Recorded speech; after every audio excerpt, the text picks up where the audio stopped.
classmates. This is Deanna. Hey guys, this is Brett. Welcome back to episode 45 of Hard Lessons, True Crime, and Paranormal Podcast.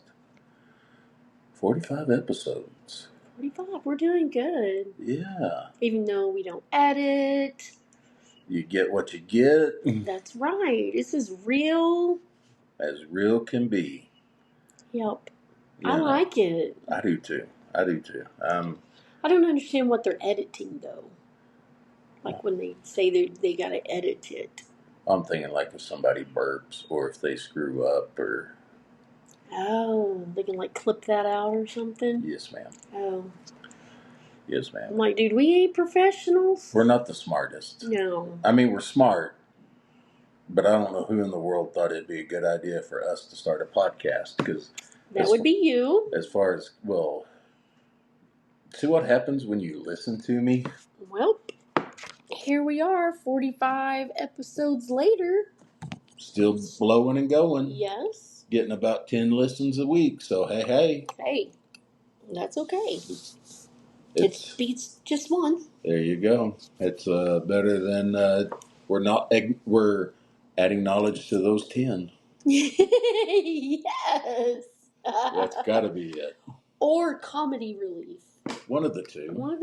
Maybe it could be both. Somebody did make a comment about they liked my voice. Uh-huh. And I said, well, we do a bit of editing, because really in real life I sound like Patrick from... No, you don't. SpongeBob. You do not. Oh, this is... You act like it, but...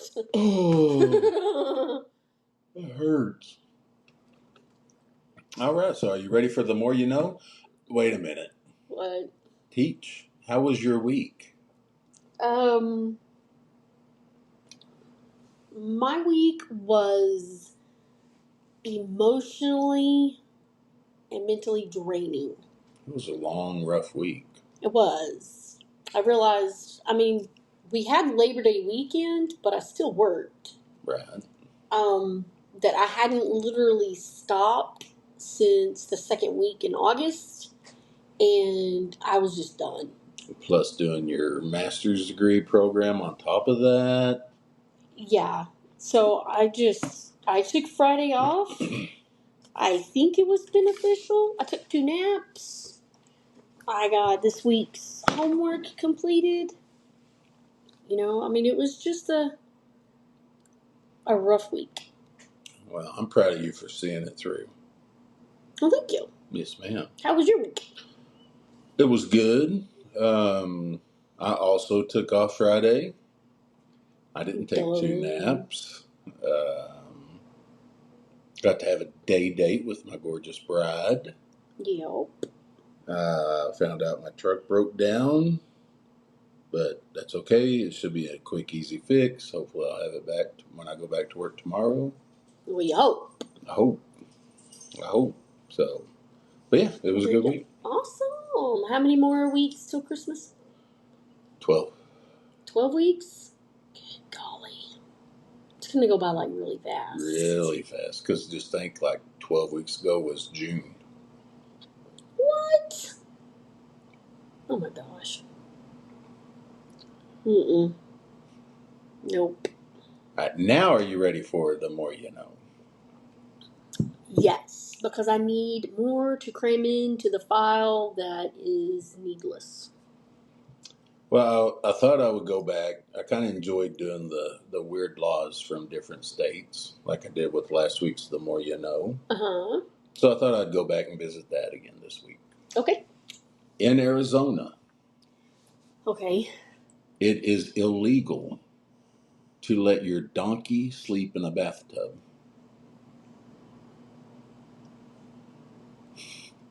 Long stare. So, what if you have an old bathtub in your barn and you're using it as a feed trough or something, and they just get in it? You better make sure they get them out before the cops come. Who's going to turn anybody in? My gosh. Now, I would probably it's a law. Question why do you have a donkey in your house, and why is it in your bathtub? Right. I would have to question that one. Still wouldn't turn them in, though. Be like, whatever, you freaks. You would turn them in hopes that you could confiscate the donkey. No. No. Oh. Like, who came up with that rule? When was it initiated? It didn't say? That's all it said, was that right there. Yes, ma'am. Okay. So are you ready to get started? I am. You've been dropping hints. I know. I'm kind of excited. This is not a huge case, not a well-known case. There have been a few podcasts that have covered it, but it's just a wild case. Okay. You ready? Yeah. Class begins. January 29th, 1979. Okay. I remember it well. I was in second grade. That's about all I remember of it. Oh, I'm like, dude. 3, 4, 5, 6. I was 7 years old. Couldn't begin to tell you where I was. You was just vibing. I was vibing. San Diego, California. Okay. Started off as just a normal, regular Monday. Oh, man. Mondays suck. I think this is going to get worse, isn't it? Pretty darn quick. 16-year-old Brenda Ann Spencer, who was born on May 3rd, 1962, in San Diego, and was raised by her abusive father, Wallace Spencer. Okay. She would later claim that her mother, quote, just wasn't there. So she never remembers her mom being around. Okay. So this was her stepfather? No, it's her dad. It's her biological. Dad. Oh, okay. Yes, I miss her or something. Yeah, raised by her abusive father. Abusive. Okay. Wallace, not only being abusive, was also an avid gun collector. Oh, Lord. Which is a hobby that he shared with Brenda. Huh. Because she was afraid of him, or? I think it was maybe his way of bonding. Over guns. Over guns. I mean, well, I'm already a violent man. Why not have guns added to it?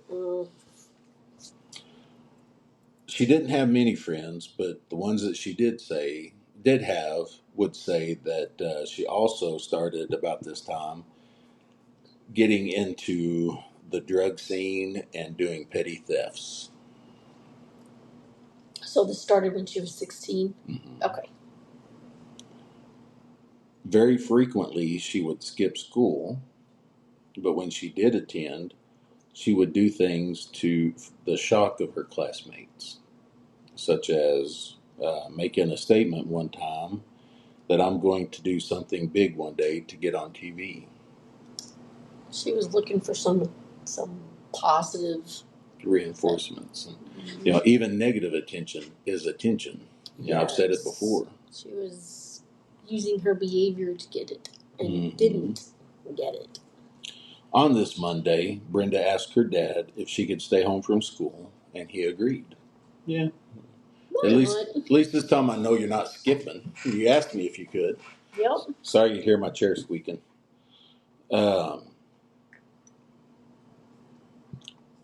Inside her house, that was decorated with empty bottles of whiskey and one lone mattress that she would share with her father, Brenda looked out her front room window across the street to Grover Cleveland Elementary School. So they literally slept in the same bed?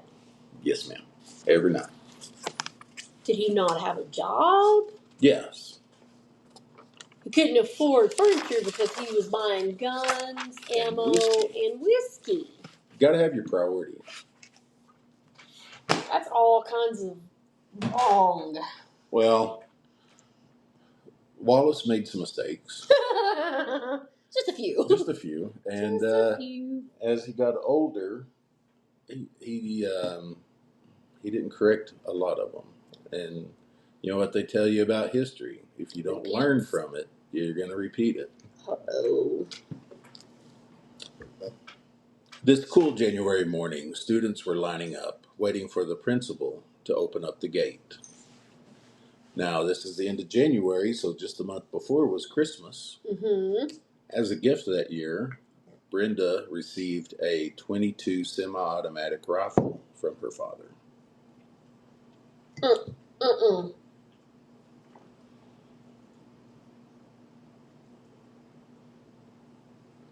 Okay. I'm processing what I think is going to happen. Brenda, looking at her rifle, pointed it out the window and opened fire on the students. For the next 20 minutes, she fired 36 rounds at the group. The school's principal, Mr. Burton Ragg, who was born May 2nd, 1925, and died January 29th, 1979. Sound familiar? Yeah. Was struck by a bullet and killed while shielding students. Mr. Burton, as the principal, didn't call them students, but his kids. He was married to his wife, Kathy, for over 25 years, and they had 3 children, 2 sons and 1 daughter. And here is a photo of Mr. Bragg.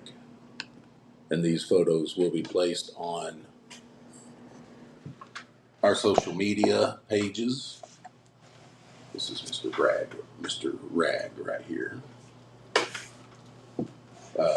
Hard Lessons, True Crimes, not only on Facebook, but Instagram. And this, it's not a very big picture, but there's Brenda after she was arrested. Yes. I mean, those are black and white, but A little bit, see them a little bit better.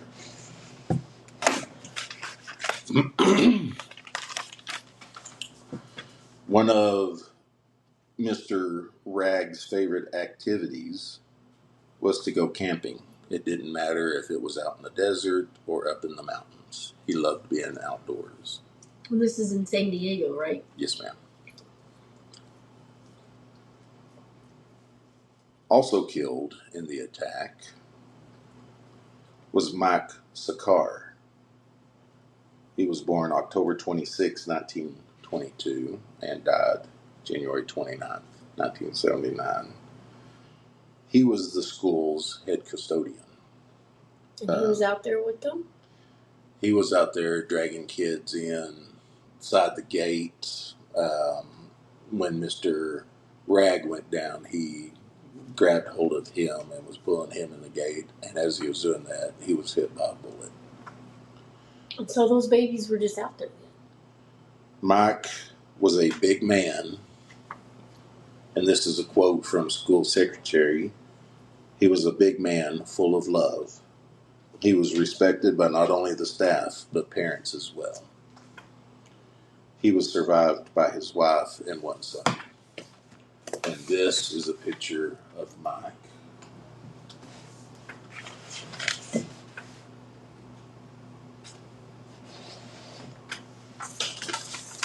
Like I said, this went on for another 20 minutes. So she just literally just kept shooting at him? She just continued shooting. Out of the over 30 rounds that she shot, 11 of them hit the mark, with Principal Ragg and Mike being the only 2 that passed away. 8 students were shot. One victim, a 9-year-old male student, was shot, and this is a quote from Brenda later, because he was wearing my favorite color. Also shot was 28-year-old police officer Robert Robb. He was shot in the neck while exiting his vehicle. But he and the kids that were shot all survived. Good. Now, police, trying to figure out what to do to get these kids from being an easy target, saw a trash truck pull by, waved them over, and used him to be a barricade. Had him parked right in front of the schools. Oh, sweet. Smart thinking. That was very smart thinking. After shooting the 36 rounds, Brenda set her gun down and barricaded herself inside the house for 6 hours. So they didn't know where it was coming from. Well, they finally could figure it out by the trajectory Yes. and all that, but it did take them a minute. They were able to get a police negotiator over there. I mean, and they had to get their kids to safety. I mean, yes. That was first priority. Um, while all this was going on, a reporter with the San Diego Evening Tribune just randomly started calling phone numbers in the neighborhood. Grabbed a phone book and just started calling phone numbers, and Brenda eventually answered. And the very first question the reporter asked her was, "Why are you doing this?" And her reply, "I don't like Mondays. This should liven things up." So this has become to be known as the "I don't like Monday" murder. That's what this has been titled this week. I don't like Mondays. That was her one reasoning behind it all. Also, warned police when they figured out where the shooting was coming from that she was not going to give up and that she would come out of the house shooting. When negotiators was able to get in touch with her, and I don't know if this was meant as like her bragging on herself or what, but she stated that she really liked the kids' red and blue school uniform jackets because that made them an easy target for her. And that she liked watching them wriggle when they were hit with the bullets. Finally, Brenda gave up and came out of the house after the negotiator told her that they would get her a meal from Burger King before going to jail.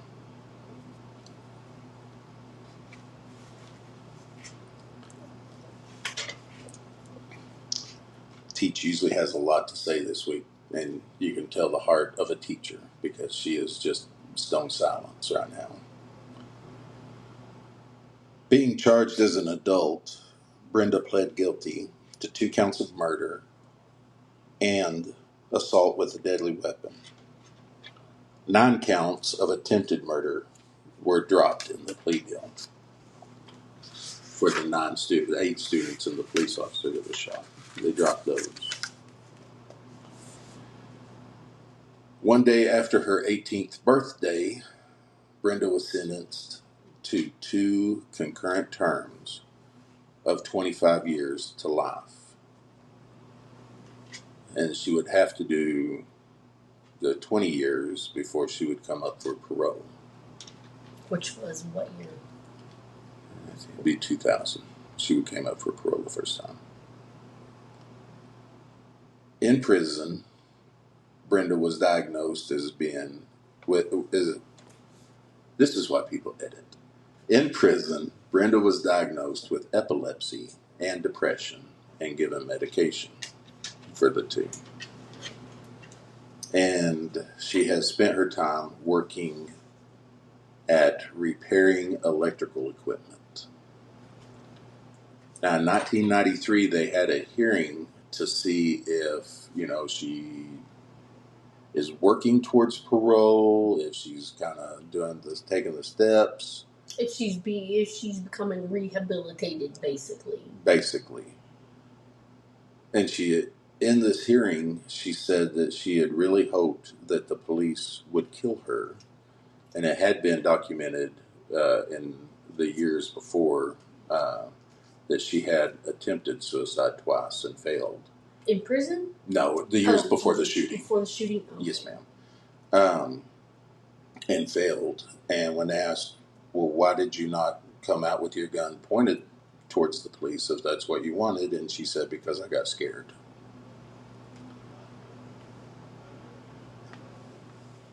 She claimed to be under the influence of drugs and alcohol at the time, saying that she had taken a bunch of pills with whiskey about 20 minutes before the shooting. But drug tests were done at the time of her arrest, and they came back negative. It sounds like she's freaking lying, trying to blame it on something else. Yes, ma'am. At a 2001 parole hearing, Brenda said that her father had been sexually assaulting her for years, which, them sharing a bed, you kind of think, well, yeah, maybe that could happen. Yeah, like it is 99% plausible that it's happening. Yes, and ma'am. it started at a very young age. The chairman of the parole board said, she's been in prison since 1980. Here it is, 2001. She's never made this claim before, so I don't put a lot of faith in that. I think it happened. However, I don't know why she wasn't claiming all that before. Yes, ma'am. Also in 2001, Brenda's girlfriend was released from prison. So she gets denied, but her girlfriend gets released. So it's not a good time for Brenda. Holy cow. Was it a Monday? Huh, that would be nice to know, wouldn't it? Reports of self-harm came in on Brenda, saying that she had carved into one arm the word courage and the other arm the word pride. But Brenda denied this and said, it's unforgiven and alone is what I carved into me. 2009, she comes up for parole again, and she is denied again. And the next parole hearing was set off for 10 years. Okay. It's been 10. August 2022, the parole board met, and she and them mutually agreed that she was not suitable for parole. The next parole hearing is in 2025, so next year. She'll come up for parole again, and hopefully, once again, it will be denied. Well, she's not proving to be all that mentally stable. Mm-hmm. She's not helping herself. She doesn't want to help herself. Since entering prison in 1980, she has been housed at the California Institute for Women in Chino, California. Now, Grover Cleveland Elementary School closed in 1983, along with other schools in San Diego, for declining enrollment. Over the years, it has been several private and charter schools, but in 2018, the building was demolished to build a housing development. There was a plaque commemorating the shooting that, before the building was demolished, was moved to the southwest corner of the school and still stands today. So they were commemorating the shooting? Well, not the shooting, but the victims. Okay. Yeah, I said it wrong. Yeah, I was going to be like, dude, I would be out there digging that crap up. No, he ain't going to celebrate her stupidness. That was another reason to edit. No. I mean, people, even on live air, mispronounce things. It's okay. Yes, ma'am. We're just human. That's right. I'm proving again and again that we're not perfect. And we need to laugh every once in a while, especially during a case such as this. Yes. One of Brenda's cellmates, when she was first arrested back in 1979, was another 17-year-old female. When she was released, she moved in with Wallace Spencer, Brenda's father. Oh, Lord. And the two got married on March 26th, 1980 in Yuma, Arizona. Oh, Lord. Oh, there's going to be more oh Lord moments. They eventually had a daughter.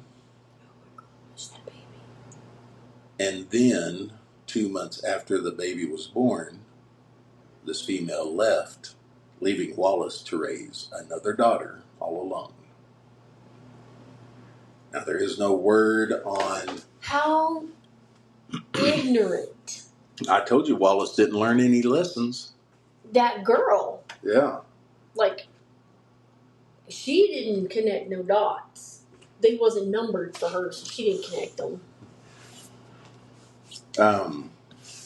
Wallace did pass away in 2013, so he won't have a chance to do that again. So, when was the baby born? Not long after they got married in 1980. It didn't give a birth date for the baby. It just said not long after. So there was time enough to Mess her destroy up. her. Yes, ma'am. Unfortunately. So where's she at now? The baby, there's no reports on her. Oh, okay. So, in my mind, she is a pharmacist working at a Walgreens in California. She has a husband who is faithful and loyal to her, and she has 2 beautiful children. I like that scenario. Now, if I mention the name Bob Geldof, does that ring a bell to you? Sounds like Geldof or whatever from Lord of the Rings. Yeah. He was the lead singer of the famous Irish punk rock band, the Boomtown Rats. You've heard of them. Yeah. Really? What song did they play? I have no idea. Then how would I have heard of them? Geldof is best known for his activism work.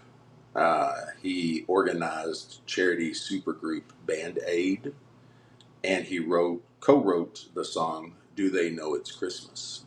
Okay. He's done a lot of charity work for Ethiopia Relief. Oh, okay, so I'm waiting to connect the dot. That's where his notoriety come from. Okay. However, back when this shooting happened, he heard about it. He was living in Georgia at the time. Okay. Yeah, I know. CNN. Yes. I was just connecting Ireland to Georgia, but I mean, we've got a brother-in-law from Scotland who's from Hungary and spent time in UK and now is in Asheville. So, yeah. By the way, congratulations, baby sister Robert. We can take the future brother-in-law off of his title, and he is now brother-in-law. Oh, yes. So excited for you guys. Bob hears the story and is so intrigued that he writes a song, "I Don't Like Mondays." This song became a big hit when it was released and was #1 in the UK for over 4 weeks. Okay. It didn't crack the top 10 in the United States, but it received a lot of radio time all over the United States, except San Diego. Radio stations there refused to play it. Good for them. Yes, ma'am. Geldof said in an interview that Brenda had wrote him a letter saying that she was glad that she did it because now she is famous. But Brenda has stated over the years that she never contacted Geldof and has never heard the song.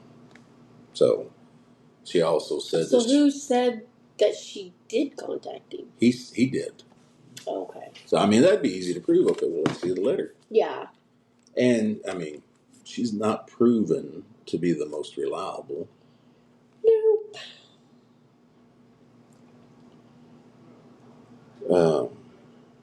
So, TV shows that have featured this shooting.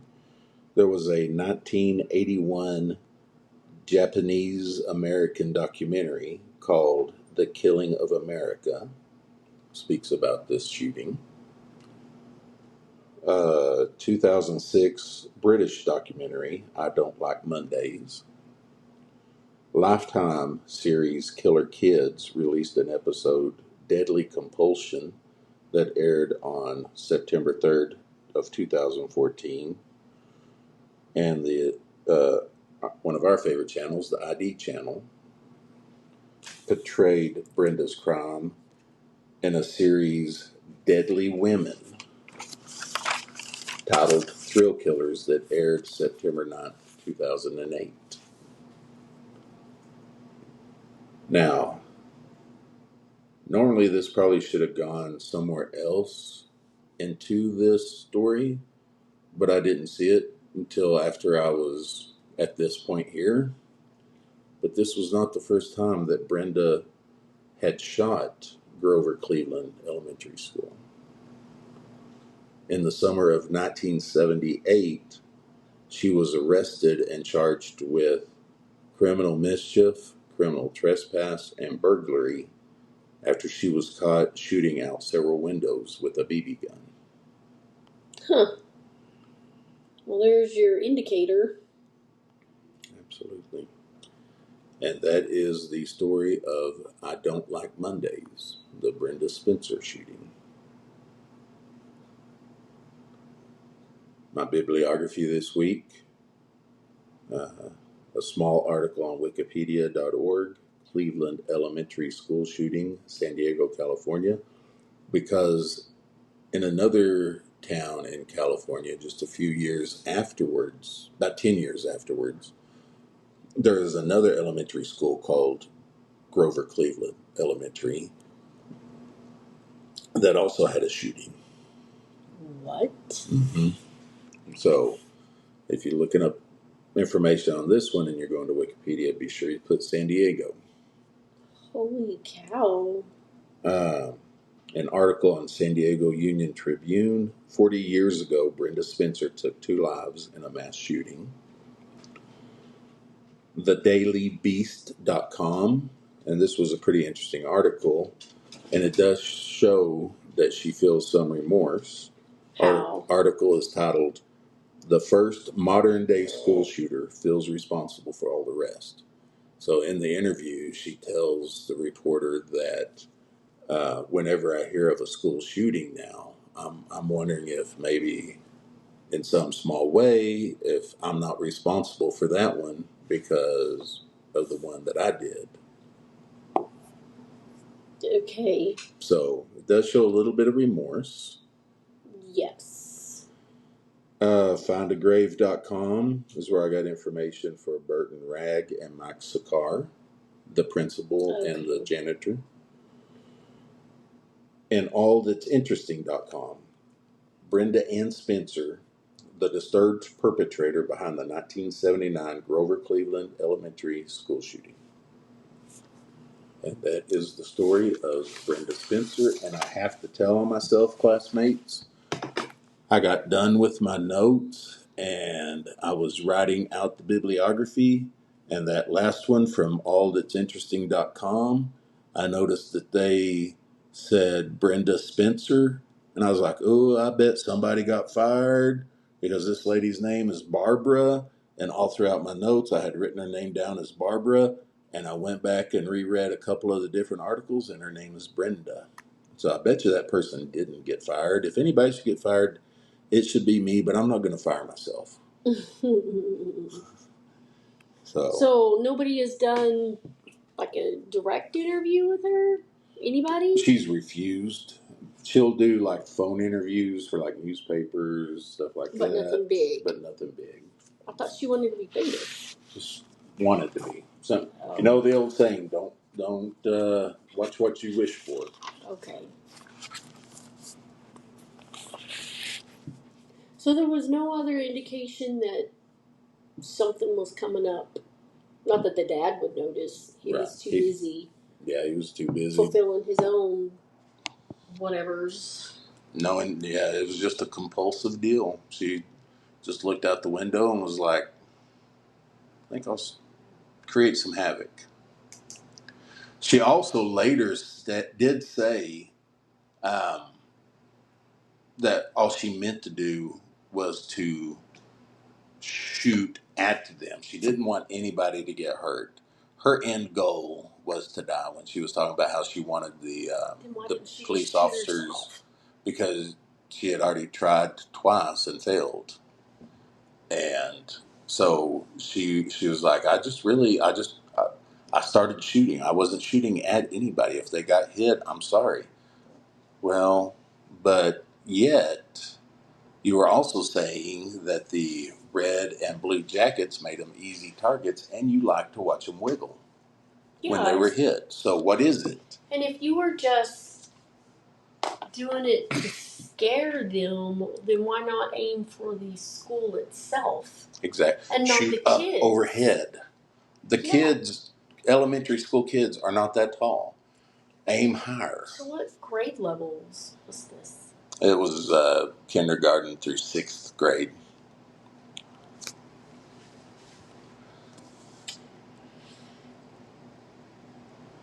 All I have to say is, Lord have mercy on her soul. Mm-hmm. She's not worth really speaking of, but I do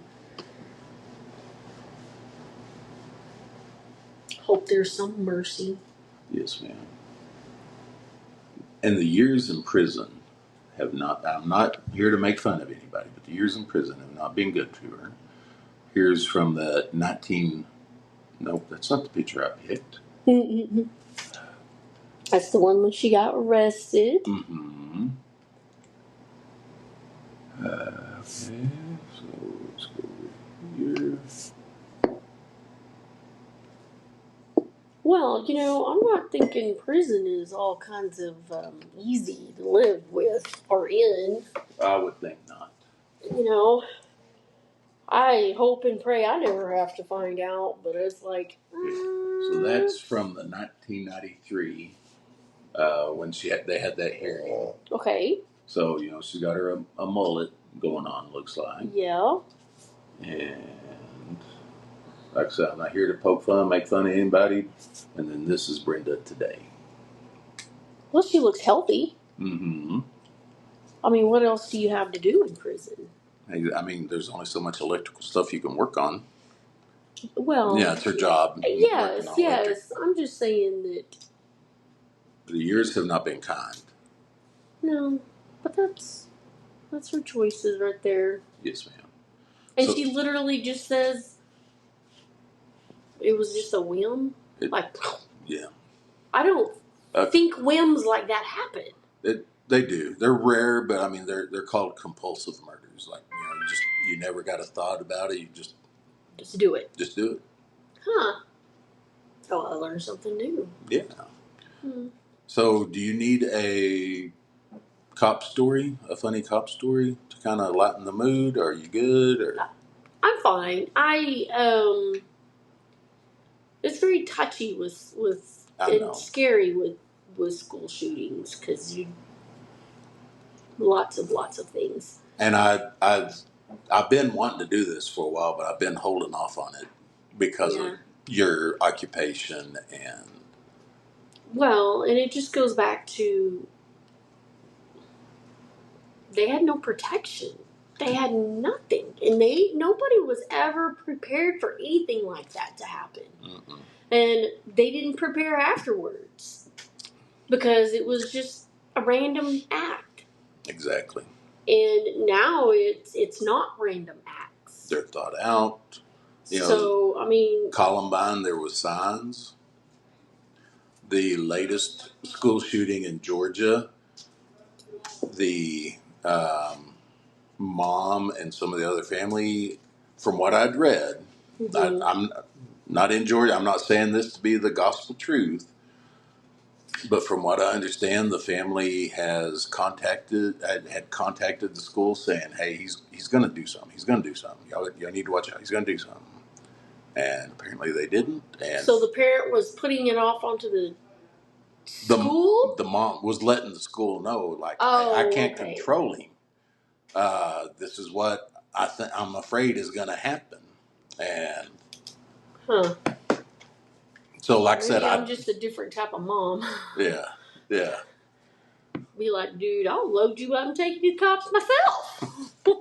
So what is my grade for this week, Teach? I'd have to give you an A, because that's a difficult subject to begin with. So, yeah. I have no other feelings toward her. At first, I had true empathy because of the situation that she was in. But I am also the type that you make your choices. Yes, ma'am. She could have made the choice to not live that kind of life that she was living, but she felt hopeless and that was the end of her life. Like that was all her life was going to be. And there wasn't anybody in her life to tell her that you're better than that. That's right. So, well, what am I reporting on next week? you are reporting on paranormal. Paranormal. All right, another 5 listen episode. Well, you never know. Might come up with something pretty cool like the Dybbuk box. Absolutely. All right, classmates. Well, I know this was rough, and I probably should have had given a trigger warning to start out with. I apologize about that. I will get better. We've only been doing this a year, though. But I think I'm going to go and buy teach some steak fingers as an apology to her for bringing such a rough case. It's just scary. Yes, ma'am. Very. Thank you guys for listening, and we'll see you next week. Class is dismissed.